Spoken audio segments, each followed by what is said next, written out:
Hello friends.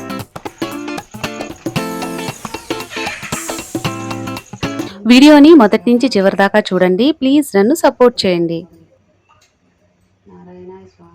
Oh my god. మనసులో ఏదుంటే ముఖంలో కనిపిస్తుందంటారు. నా ముగ్గులో కూడా అదే జరిగింది. వెయ్యాలని వేయకపోయినా అలా కుదిరిందనమాట.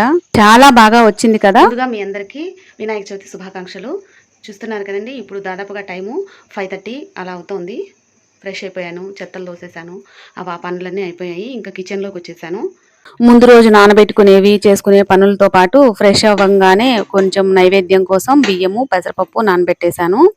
తర్వాత పానకం కోసం గ్లాస్ రెడీగా పెట్టుకున్నాను. గుగ్గుళ్ళు ఉడికించడానికి అన్నీ కూడా సెట్ చేసుకున్నాను. కానీ ఫ్రెష్గా ఉండేటువంటి వాటర్ లేవు. అందుకోసం అని చెప్పి వెయిట్ చేస్తున్నాను ఫ్రెష్ వాటర్ కోసం. అంటే మా శ్రీవారు లేచి వెళ్ళాలి కదా ఫ్రెష్ వాటర్ కోసం. రైస్ కూడా కడిగి పెట్టడానికి రెడీ చేసుకుంటూ ఉన్నాను. అక్కడ పనులు చేసుకుంటూనే ఇక్కడ దేవునికి రెడీ చేసుకోవడానికి పీఠం అన్ని రెడీ చేసేసుకుంటూ ఉన్నాను. చూస్తున్నారు కదండి, ప్రసాదాలు ఏవి షూట్ చేయలేదు. షూట్ చేస్తూ కూర్చుంటే బోల్డంత టైం అయిపోతుంది.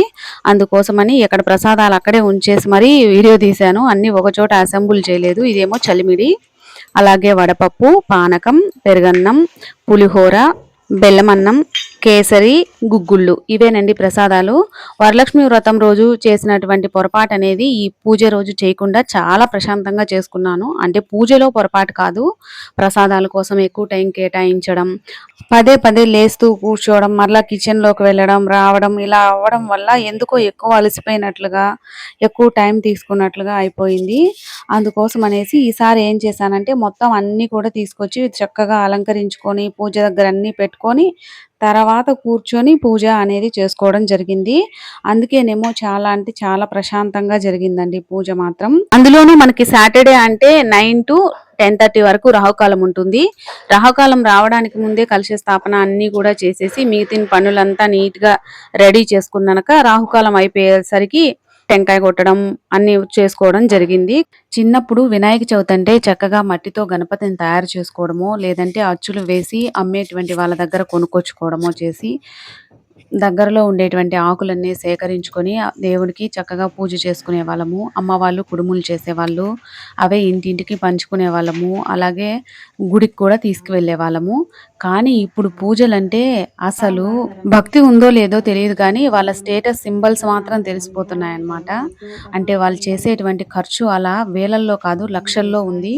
పెద్ద పెద్ద యూట్యూబర్స్ అయితే వాళ్ళకి కొలాబరేషన్స్ అవి ఉంటాయి కాబట్టి వాళ్ళకి ఫ్రీగా డెకరేషన్ చేసేవాళ్ళు చక్కగా చేసి పెడతారు. మేకప్ వాళ్ళు వస్తారు, మేకప్ వేస్తారు, వాళ్ళకి కొలాబరేషన్ అవుతుంది, వీళ్ళకి పని జరుగుతుంది. లేదంటే కొంతమంది సొంతంగానే వాళ్ళు సెలబ్రిటీస్ అని చెప్పుకోవడానికి లేదంటే వాళ్ళు ఇంకేదన్నా వాళ్ళ ప్రోడక్ట్స్ రివ్యూ చేసుకోవడానికి వాళ్ళు చేస్తూ ఉంటారు. వాళ్ళని చూసి మిగతా వాళ్ళు అలాగే తయారయ్యి బోల్డ్ అంతా ఖర్చు పెట్టేసి ఇల్లంతా నానా హడావిడి చేసేసి ఇంట్లో అవి కావాలి ఇవి కావాలి అనేసి ఖచ్చితంగా గోల్డే కొనాలి, సిల్వరే కొనాలి, ఆ బౌల్స్ ఇవ్వాలి, ఈ బౌల్స్ ఇవ్వాలి, ఖచ్చితంగా వచ్చిన వాళ్ళకి ఏదో ఒక రిటర్న్ గిఫ్ట్ ఇవ్వాలి అంటే మధ్యతరగతి కుటుంబంలో ఉండే వాళ్ళకి ఎలా కుదురుతుంది చెప్పండి. పెళ్లి కూతురులాగా రెడీ అయ్యి పనులు చేసుకోవాలంటే మనం చేసుకోగలమా?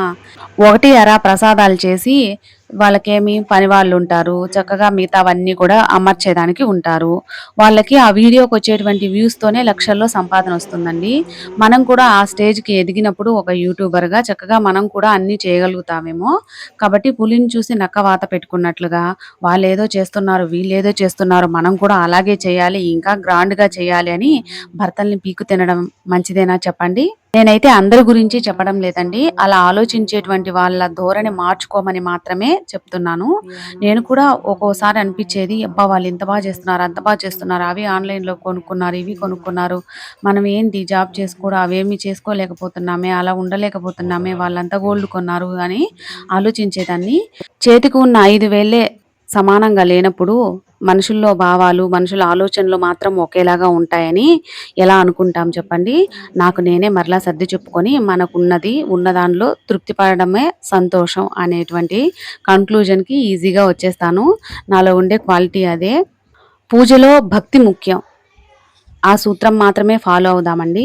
అంత హంగు ఆర్భాటాలు 4 రకాలైనటువంటి నగలు దిగేసుకోవడం, ప్రసాదాలు ఆర్డర్స్ ఇచ్చేయడం, ఇంతమంది 200 మందికి తాంబూలాలు ఇవ్వడం, అది చేయడం, ఇది చేయడం అలా చేస్తే ఆ దేవుడు మాత్రం నాకంటే నీ దగ్గరే ఎక్కువ ఉందిలే నేను నీకేమిస్తాను అని దేవుడు కూడా అనుకుందనుకోండి, వామ్మో! ఇంక ఎలా ఉంటుంది చెప్పండి. ఆ షాపింగ్‌లని, ఈ షాపింగ్‌లని వాళ్ళు చూపించేటివన్నీ కూడా కొలాబరేషన్‌లుంటాయి.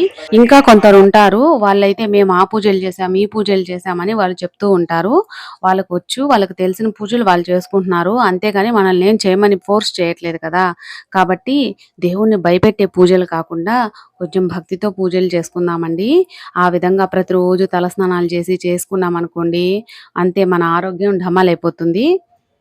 అన్నీ మనకి అనుకూలంగా ఉండేలాగా చేసుకోవనే దేవుడు చెప్తాడు. మన బాధ్యతలన్నీ సక్రమంగా నిర్వర్తించాకే నాకు పూజ చేయండి అంటాడు గానీ, బాధ్యతలన్నీ పక్కన పెట్టేసి నన్ను పూజించండి, నా ధ్యానం చేయండి అని ఏ దేవుడు చెప్పడు కదండీ! ఈ మాటల్లోనే పూజంతా అయిపోయింది. ఏ పూజైనా సరే స్పెషల్‌గా చేసుకుంటే శ్రీవారి దగ్గర అక్షింతలు వేయించుకోవడం నాకు అలవాటు. పూజల గురించి నాకు అనిపించింది చెప్పాను. తప్పుగా చెప్పింటే సారీ అండి. ఎవరిని ఉద్దేశించి అయితే చెప్పలేదు. ఇంతకీ మీ ఇళ్లల్లో వినాయక చవితిని ఎలా జరుపుకున్నారో నాకు కామెంట్ సెక్షన్‌లో తప్పకుండా తెలియజేయండి. మన వీడియోలు నచ్చినట్లయితే తప్పకుండా సబ్స్క్రైబ్ చేసుకోండి, లైక్ చేయండి, షేర్ చేయండి. మీ ఫ్రెండ్స్ అండ్ ఫ్యామిలీ మెంబర్స్‌కి సజెస్ట్ చేయండి. ప్లీజ్ నన్ను సపోర్ట్ చేయండి. బాయ్.